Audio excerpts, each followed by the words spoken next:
शादी के 8 साल बाद मुझे अल्लाह ताला ने बेटे से नवाजा था। मेरी बीवी ने अभी अभी मेरे बेटे को जन्म दिया था और मैं अपने बेटे को हाथों में उठाए पूरे अस्पताल में झूम रहा था। बस मैं चाहता था कि जल्दी से मेरी बीवी को होश आ जाए और वो भी अपने बेटे को अपनी आंखों से देख सके। मेरी खुशी की कोई इंतहा ना थी। तभी डॉक्टर ने मुझे अपने कमरे में बुलाया और एक अफसोसनाक खबर सुना दी। असल में मेरा बेटा 8वें माह ही पैदा हो गया था। डॉक्टर ने हमें पहले ही बता दिया था कि जो बच्चा टाइम से पहले पैदा होता है उसमें कोई न कोई कमी रह जाती है। डॉक्टर ने बताया कि आपका बेटा देखने में तो बिल्कुल ठीक है, मगर उसकी टांगों की ग्रोथ ठीक से नहीं हो पाई, इसलिए ये सारी जिंदगी अपनी टांगों पर चल नहीं पाएगा। डॉक्टर की बात सुनकर मेरी आंखों से आंसू रवां हो गए। मेरी सारी खुशी मिट्टी में मिल गई थी। मैं अस्पताल की दीवार से टेक लगाए रो रहा था। तभी साथ वाले बेड से एक औरत मेरे पास आई और बोली कि अगर तुम अपने बच्चे की टांगों की मालिश मुझसे करवाओ तो मैं दावे से कह सकती हूँ तुम्हारे बच्चे की टांगें बिल्कुल ठीक हो जाएंगी। मैंने उस औरत की बात को झूठ समझा, मगर जब उसने कहा कि मैं ऐसे ही हजारों बच्चों की टांगें ठीक कर चुकी हूँ तो मैंने भी अपना बच्चा उससे दे दिया। अब वो रोजाना हमारे घर आती और उस बच्चे को कमरे में ले जाकर मालिश करती। एक दिन मेरी बीवी को जब ये मालूम हुआ तो उसने बच्चा देने से इनकार कर दिया और उस औरत को धक्के मारकर घर से निकाल दिया। मगर जाने से पहले उस औरत ने शैतानी मुस्कुराहट से मेरी तरफ देखा। मैं फौरन कमरे में भागा, मगर मेरे सर पर आसमान टूट पड़ा, क्योंकि वो औरत तो मेरे बेटे की दोनों टांगे काट कर, बेटा फरहान तुम शादी कर लो, अल्लाह तुम्हें इस औरत से औलाद दे देगा। मैं मानती हूँ कि सारी गलती मेरी है। मैंने ही बांझ औरत से तुम्हारी शादी कर दी थी, मगर मैं कहाँ जानती थी कि ये मनहूस मारी हमारी नस्ल को आगे ही ना बढ़ा सकेगी। तुम मेरी इकलौती औलाद हो। मैं नहीं चाहती कि तुम्हारे बाद इस दुनिया में हमारा कोई नाम लेने वाला ना रहे। आज फिर सुबह सवेरे ही अम्मी ने मुझे अपने पास बिठा लिया था और 1000 बार दोहराई हुई बातें फिर से कर रही थी। मैं ये सब बातें बहुत तहम्मुल से सुन रहा था। मैंने कई बार अम्मी के सामने इनकार किया था कि मैं दूसरी शादी नहीं करना चाहता, मगर अम्मी मेरी किसी बात को खातिर में ही नहीं लाती थी और इसीलिए आज उनको तसल्ली देने के लिए मैं बोला, अच्छा अम्मी, मैं कुछ सोचता हूँ इस बारे में, फिर आपको जवाब देता हूँ। अम्मी खुश हो गईं और मुझे दुआएं देने लगी। मैं बर्तन उठाकर किचन में चला गया तो सामने ही मेरी बीवी खड़ी थी। उसकी आंखों से आंसुओं की बरसात शुरू थी। मैंने प्यार से उससे पुकारा और बोला, इकरा, मैं सिर्फ और सिर्फ तुम्हारा हूँ। तुम कभी भी ये मत सोचना कि मैं तुम्हारे अलावा किसी और से शादी कर सकता हूँ। झूठ मत बोलिए। मैंने अपने कानों से सुना है आप फुफ्फू को कह रहे थे कि आप दूसरी शादी के मुतालिक सोचकर जवाब देंगे। पहले तो आप ऐसे नहीं कहते थे, मुंह ही पर इनकार कर देते थे। मुझे तो ऐसा लग रहा है कि आप भी मुझसे बेजार हो चुके हैं। आप भी दूसरी शादी के ख्वाब देखने लगे हैं। मैं उसकी बात सुनकर हंसने लगा और बोला, तुम बेफिक्र रहो, अम्मा जितना मर्जी मुझे कहती रहे, मगर मैं दूसरी शादी नहीं करूंगा। अगर औलाद मेरी नसीब में लिखी होगी तो अल्लाह मुझे तुमसे ही औलाद दे देगा। बिला वजह उल्टी बातें सोचकर अपना दिल मत जलाओ। मैं इकरा को तसल्ली देकर कमरे से बाहर निकल गया था। मैंने जल्दी से ऑफिस की तैयारी की और घर से निकल पड़ा। इकरा से मुझे बहुत मोहब्बत हो गई थी। मैं तो दूसरी शादी करने का सोच भी नहीं सकता था। दरअसल इकरा मेरे मामू की बेटी थी और मुझसे 5 बरस छोटी भी थी। मुझे आज भी वो दिन याद है जब अम्मी ने मेरे लिए इकरा को पसंद किया तो मैंने इनकार कर दिया, क्योंकि मैं चाहता था कि मेरी शादी किसी सोबर लड़की से हो जो मुझे समझ सके और जिसे मैं समझ सकूं। लेकिन अम्मी ने मेरे फैसले की मुखालफत की और मेरी इजाजत के बगैर ही इकरा के घर जाकर उसे अंगूठी भी पहना दी और शादी की तारीख भी ले आई थी। जब मुझे इस बात का इल्म हुआ तो मैंने अम्मी से कुछ झगड़ा किया और बोला, आपने ऐसा क्यों किया? मगर अम्मी शुरू से ही अपनी करने की आदी थी। खैर जैसे तैसे भी मैंने इकरा से शादी कर ही ली। मगर शादी के बाद मुझे इकरा अच्छी लगने लगी। वो बहुत अच्छे दिल की मालिक थी। ऐसे ही हमारी शादी को 7 साल गुजर गए, मगर अभी तक हमारी कोई औलाद नहीं हुई। डॉक्टर्स ने इकरा और मुझे मुकम्मल तौर पर फिट करार दिया है और बस यही कहा कि ये देर अल्लाह ताला की वजह से है। पहले पहल तो इकरा बच्चे की इतनी फिक्र नहीं करती थी, मगर अब जब अम्मी बार बार मेरी दूसरी शादी का जिक्र करती तो इकरा घबरा जाती और उठते बैठते औलाद के लिए दुआएं करती रहती। शाम में मैं ऑफिस से लौटा तो सोचा कि इकरा के लिए गजरे लेता चलूं, और सुबह कुछ परेशान सी लग रही थी। मैंने रास्ते से उसके लिए गजरे लिए और खाना भी लिया। मैं मुस्कुरा रहा था कि वो ये सब देखकर खुश हो जाएगी, लेकिन जब घर पहुंचा तो घर का माहौल बड़ा अजीब सा था। कमरे में गया तो इकरा चुपचाप सी बैठी थी। मैंने उसके सामने सारी चीजें रख दी और बोला, ये लो। उसने मुझे घूर कर देखा और एक एक चीज को उठाकर जमीन पर फेंक दी। मैं तो हक्का बक्का उसको देखता ही रह गया था। मैं भी गुस्से में अपना मुंह दूसरी तरफ करके बैठ गया। थोड़ी ही देर गुजरी थी कि अम्मी मेरे कमरे में आ गई। वो बहुत खुश थी। उन्होंने मेरे सामने एक लड़की की तस्वीर लहरा दी थी और बोली, ये देखो कितनी प्यारी लड़की है, अगले जुम्मे को इसके साथ तुम्हारा निकाह है। मैंने सब कुछ तय कर लिया है, तुम्हें किसी किस्म की फिक्र करने की जरूरत नहीं है। मैं बोला, अम्मी आप ये क्या कह रही हैं, ऐसा नहीं हो सकता। मुझे अब समझ आई थी कि इकरा का मूड इतना खराब क्यों था। खैर मैं बोला, अम्मी जब अल्लाह को मंजूर होगा वो मुझे औलाद दे देगा, लेकिन मैं अभी दूसरी शादी के लिए तैयार नहीं हूँ। आप लड़की वालों को इनकार कर दे। अम्मी ने मेरी बात सुनते ही झट से अपनी चादर सर से उतार दी और मेरे कदमों में रख दी और बोली, अपनी माँ की जुबान की लाज रख ले, मैं लड़की वालों को जुबान दे चुकी हूँ। मुझे अम्मी की इस हरकत पर बेइंतहा गुस्सा आया था। मैं बोला, अम्मी मैं भी अपनी बीवी को जुबान दे चुका हूँ कि इसके अलावा किसी दूसरी औरत को देखूंगा भी नहीं। दूसरी शादी तो बहुत दूर की बात है। अम्मी फूट फूट कर रोने लगी और बोली, काश मेरा शोहर जिंदा होता तो मुझे ये सब सहना ना पड़ता। मैं गुस्से से बोला, अच्छा मेरे पैरों से अपनी चादर तो उठाएं। अम्मी बोली, फरहान बेटा जब तक तुम हाँ नहीं कहोगे मैं चादर नहीं उठाऊंगी। मैंने खुद को बहुत बेबस महसूस किया था। मैं 28 साल का मर्द अपनी माँ के इशारों पर जिंदगी गुजार रहा था और अब मुझे बहुत रोना भी आ रहा था, मगर मेरी हालत ऐसी थी कि मुझे हाँ कहना ही पड़ा। अम्मी बेइंतहा खुश हो चुकी थी। वो मुझे दुआएं देती हुई उठकर बाहर चली गई थी। मैं अपने कमरे में लेटकर सोच रहा था कि अब क्या होगा, मेरी जिंदगी तो तमाशा बनकर रह जाएगी। खैर मुझे ये कड़वा घूंट भरना ही पड़ा था। रात जब मैं बाहर निकला तो अम्मी बोली, फरहान बेटा इकरा से कह दो कि वो तुम्हारा कमरा खाली कर दे, इस कमरे में तो तुम्हारी नई बीवी आएगी। इकरा ये कमरा छोड़कर जिस कमरे में मर्जी रह ले। वो गुस्से से बोली, फुफ्फो अगर मुझे फरहान का कमरा खाली करने का कहा तो मैं अपने घर वापस चली जाऊंगी। मैं आगे बढ़ा और इकरा का हाथ थाम कर बोला, तुम मुझे छोड़कर जाने की बात मत करो, मैं तुम्हारे बगैर नहीं रह सकता। दूसरी बीवी मैं मजबूरी के तहत ला रहा हूँ, मगर तुम्हारा मकाम मेरी जिंदगी में किसी तौर भी कम नहीं होगा। तुम मेरी जिंदगी और मेरे दिल की मालिक हो। मैंने आज अम्मी के सामने ही इकरा से इजहार मोहब्बत कर दिया था और फिर हफ्ते के दिन मैं नई दुल्हन ले आया था। इकरा ने रो रो कर खुद को हलकान कर लिया था और मैं उसकी दिलजोई करने में मसरूफ था। ऐसे में मैं अपनी नई बीवी सानिया को यकसर नजरअंदाज कर रहा था। एक शाम सानिया जबरदस्ती मेरा हाथ पकड़कर मुझे कमरे में ले गई और बोली, मैं भी आपकी बीवी हूँ, मुझे आपके प्यार और तवज्जो की जरूरत है, मुझसे यूं गैरों जैसा बर्ताव ना करें। मुझे सानिया से इस किस्म की बातों की तवक्का नहीं थी, मगर मैंने महसूस किया था कि सानिया बहुत ही ओपन माइंडेड लड़की थी। वो मेरे इर्द गिर्द तितलियों की तरह मंडलाती थी और मेरी तवज्जो हासिल करने के लिए बहुत जतन करती थी। दरअसल सानिया मुझे अपने करीब करना चाहती थी और वो इस मामले में बिल्कुल भी नहीं शर्माती थी। एक दिन उसने अपने मुंह से कह ही दिया कि मैं आपकी बीवी हूँ, मुझे भी मेरा हक चाहिए। मैं तो हैरान रह गया था क्योंकि इकरा बहुत शर्मीली थी। उसने आज तक मुझसे इस तरह की बातें नहीं की थी। फिर अचानक मुझे क्या हुआ कि मुझे सानिया की सोहबत अच्छी लगने लगी थी। उससे बातें करना और उसकी आंखों में अपने लिए वालिहाना मोहब्बत मुझे बहुत अच्छी लगती थी, जबकि इकरा को तो हर वक्त मिजाज भर ही रहता था। आहिस्ता आहिस्ता मेरा झुकाव सानिया की तरफ बढ़ने लगा था। एक दिन मामू घर आए थे।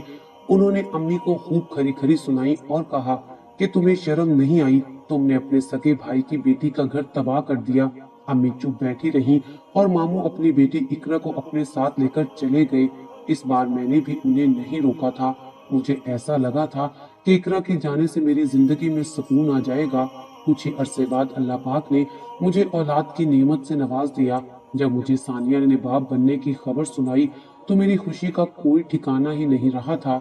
मैं तो दीवाना हुआ जा रहा था मैं और अम्मी सानिया का बहुत ख्याल रखते थे। पूरे 8 साल बाद वो हमें औलाद की खुशी देने जा रही थी। यूं ही वक्त गुजरता गया, मैं इकरा को भूल गया था।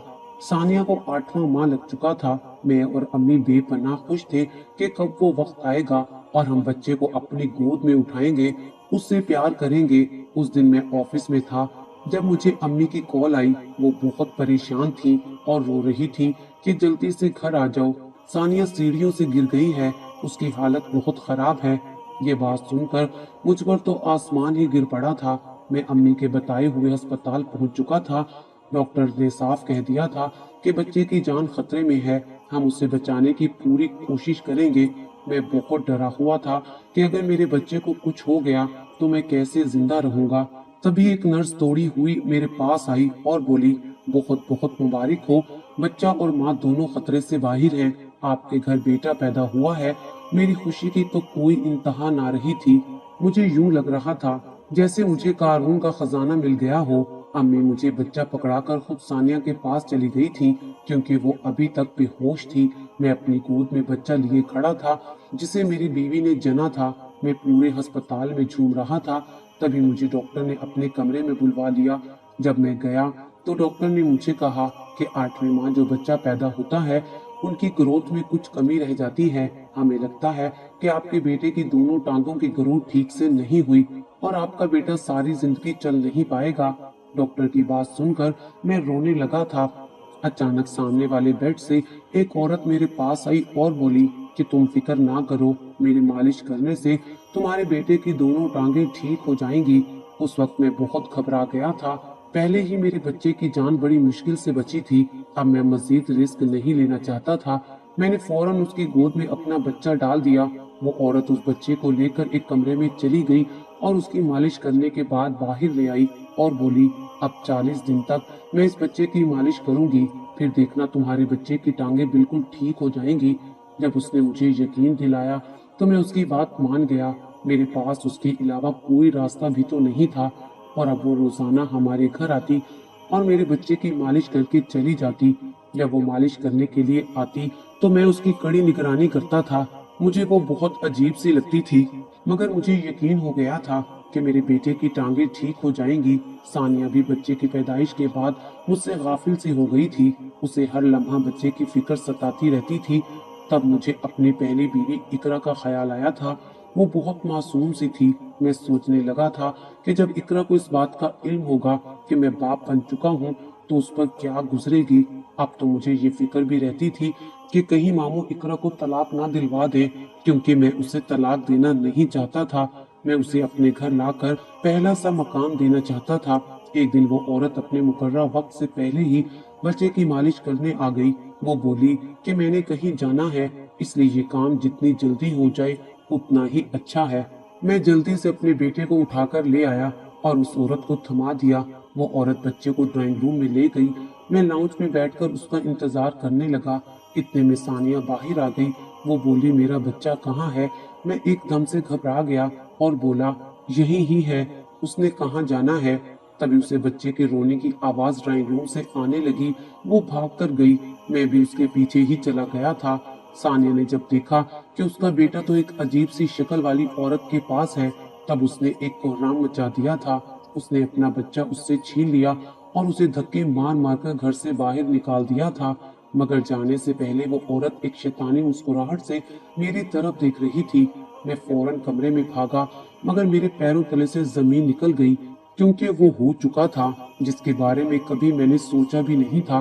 वो औरत इस धक्कम पील में मेरा बेटा अगवा करके अपने साथ ले गई थी। मैं दीवानों की तरह उसके पीछे भागा, मगर वो तो गधे के सींग की तरह गायब हो चुकी थी। मैं खाली हाथ घर लौटा तो सानिया ने रो रो कर आसमान सर पर उठा लिया था। सानिया बोली, मेरे बच्चे को ढूंढ कर ले आए, नहीं तो मैं आपको कभी माफ नहीं करूंगी। फिर कहने लगी, आप जल्दी से बच्चे को ढूंढने के लिए निकल जाएं और मैं खुद जाकर पुलिस स्टेशन अपने बच्चे की रिपोर्ट दर्ज करवा कर आती हूँ। मैंने जल्दी से सर हिला दिया और घर से बाहर निकल गया। मैंने कोई जगह नहीं छोड़ी जहाँ उसे ना ढूंढा हो। सिग्नल पर खड़ी फकीरनियों से भी उसके मुतल्लिक पूछा था। रो रो कर मेरा भी बुरा हाल हो चुका था। मगरिब की आजान हो चुकी थी। हर सू अंधेरा फैलने लगा था तभी मुझे ख्याल आया कि सानिया से फोन करके पूछता हूँ कि रिपोर्ट दर्ज हो गई है क्या, लेकिन उसका नंबर बंद जा रहा था। मैं बेइंतहा परेशान था। मैंने कई बार उसे कॉल मिलाई, मगर जब उससे राब्ता ना हो सका तो मैंने सोचा कि घर जाकर ही पूछ लेता हूँ। मैं घर पहुंचा तो अम्मी से मालूम हुआ कि सानिया अभी तक वापस लौट कर आई ही नहीं है। मेरा दिमाग तो फटने वाला हो चुका था। बच्चा भी खो गया था और बीवी का भी कुछ पता नहीं था। मैं अपने कमरे में आया ताकि देखूं कि कहीं से कहीं सानिया का फोन यहाँ तो नहीं पड़ा हुआ। मैंने जल्दी जल्दी हर चीज की तलाशी लेना शुरू कर दी थी। तब मेरी नजर एक सफेद कागज पर पड़ी जिस पर कुछ लिखा हुआ था। मैंने जल्दी से वो कागज उठाया और उसे खोलकर पढ़ना शुरू किया। उस पर लिखा हुआ था, मेरे प्यारे फरहान, तुमने मुझे बहुत इज्जत और माल दिया, इसके लिए मैं तुम्हारी बहुत मशहूर हूँ। लेकिन जवाब में तुम्हें देने के लिए मेरे पास तल्ख हकाइक के सिवा कुछ भी नहीं है। दरअसल बात यह है कि मैं एक बहुत बड़े अमीर वालदैन की बेटी हूँ। मेरे बाबा इस शहर के सबसे बड़े बिजनेसमैन हैं। शुरू से ही मैंने बहुत पैसा और आज़ादी देखी थी। फिर मैं तालीम हासिल करने के लिए यूरोप चली गई तो वहाँ के रंग ढंग में ही ढल गई थी। मैं वापस पाकिस्तान आई तो मुझे अपना एक मुलाजिम बहुत अच्छा लगने लगा था। मैं उसके साथ घूमने फिरने लगी और फिर नतीजे के तौर पर मैं हामला हो गई। जब ये बात मेरे डैड को पता चली तो उन्होंने कोहराम बर्पा कर दिया। वो बोले कि अगर ये बात मंजरे आम पर आ गई तो मेरी इज्जत दो कौड़ी की भी नहीं रहेगी। लोग क्या कहेंगे कि मेरी बेटी एक मामूली मुलाजिम के इश्क में कैसे गिरफ्तार हो सकती है। तब अब्बू ने यहाँ वहाँ मेरे रिश्ते ढूंढने शुरू कर दिए थे। उन्हें किसी ऐसे रिश्ते की तलाश थी जो मेरे हामला होने की खबर को भी छुपा ले और मुझे भी कबूल कर ले। मैं भी शादी के लिए रजामंद थी क्योंकि डैड ने मुझे धमकी दी थी कि अगर मैंने शादी ना की तो वो मुझे अपनी जायदाद से आग कर देंगे और अगर मैं उनकी बात मानकर शादी कर लूंगी तो वो मुझे जायदाद में से शादी के रोज ही मेरा हिस्सा दे देंगे। तब मैं मान गई थी और अब्बू ने मेरा रिश्ता तलाश करना शुरू कर दिया। तब एक रिश्ते वाली ने अब्बू को आपकी वालदा से मिलवाया। आपकी तस्वीर दिखाने के बाद अब्बू ने आपको पसंद कर लिया। आपकी वालदा ने हमसे कोई बात नहीं छुपाई थी। वो तो पहले ही औलाद न होने की वजह से परेशान थी। अब्बू ने भी उनसे सारी बात खुलकर कर दी और उन्हें ये भी कहा कि मेरी बेटी से शादी के बदले वो उन्हें 10 लाख भी देंगे। पैसों का सुनकर आपकी वालदा ने मुझे कबूल कर लिया और अपने भाई की बेटी को पीछे कर दिया। आपकी वालदा ने मुझे कह दिया था कि मैं अपनी हामला होने की खबर आपसे छुपा लूं और आपके साथ नई दुल्हन की तरह रहूं ताकि आपको यही लगे कि ये बच्चा आपका ही है। इस वजह से मैं आपसे झूठा प्यार जताया करती थी, जबकि मैं तो अपने आशिक से मुसलसल राब्ते में थी। मैंने उसे अपनी डिलीवरी डेट भी बता दी थी और हाँ, मैं उस दिन सीढ़ियों से नहीं गिरी थी। मेरी डेट ही वही थी। वो तो बस आपको धोखा देने के लिए अम्मी ने नाटक रचाया था। वो औरत जो मेरे बच्चे की मालिश करने आती थी वो भी मेरे कहने पर ही आती थी, जबकि मेरा बेटा बिल्कुल ठीक था।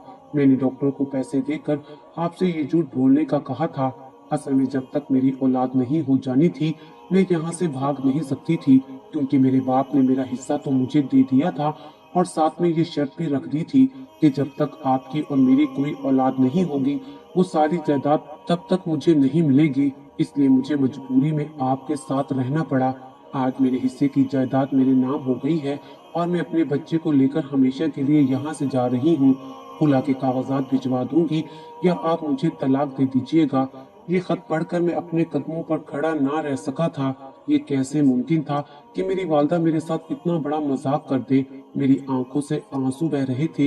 इतनी देर में अम्मी मेरे पास आई और बोली, कुछ पता चला बहू का? मैं बोला, सब कुछ पता चल गया है। अम्मी हैरान हुई तो मैंने उन्हें वो खत थमा दिया था। अम्मी वो खत पढ़कर लरजने लगी थी। फिर बोली, मेरे बच्चे, मुझे माफ कर दो, मैं उस वक्त पैसों की लालच में आ गई थी। मैं बोला, अम्मी, मेरी जिंदगी तो तबाह हो चुकी है। अम्मी ने मेरे सामने हाथ जोड़ दिए थे। मैं अब हर चीज से कट गया था। एक दिन अम्मी बोली, अगर तुम इकरा से सच्ची मोहब्बत करते हो तो आओ हम उसे वापस ले आते हैं। मैंने नफी में सर हिला दिया और बोला, नहीं अम्मी, मैं उसे लेने नहीं जाऊंगा, क्योंकि अब मैं उसके काबिल नहीं रहा। मुझ में उसका सामने करने की हिम्मत नहीं रही। इस बात को अभी 10 दिन ही गुजरे थे कि एक दिन मैं काम से लौटा तो मैं इकरा को घर में देखकर हैरान रह गया। मैं बोला, इकरा तुम यहाँ कैसे? वो बोली, मुझे तो फुप्पो ले आई थी। मैं रोने लगा और उसके सामने हाथ जोड़कर माफी मांगने लगा तो वो जल्दी से बोली, आप मुझसे माफी ना मांगे, मैं जानती हूँ सारा कसूर फूफो का था, मैं तो उनको भी माफ कर चुकी हूँ। मैंने इकरा के साथ जिंदगी का दोबारा आगाज किया। इस बार अल्लाह ताला ने हमारी सुन ली और साल बाद इकरा ने एक बेटी को जन्म दिया था। हमारी जिंदगी में अब किसी चीज की कोई कमी नहीं रही थी। मेरी दूसरी बीवी अदालत के जरिए मुझसे खुला लेकर यूरोप चली गई थी। अब मुझे उसकी कोई परवाह नहीं थी। मैं तो इकरा के साथ बहुत खुश था, जिसने वापस आकर मेरी जिंदगी को जन्नत बना दिया था।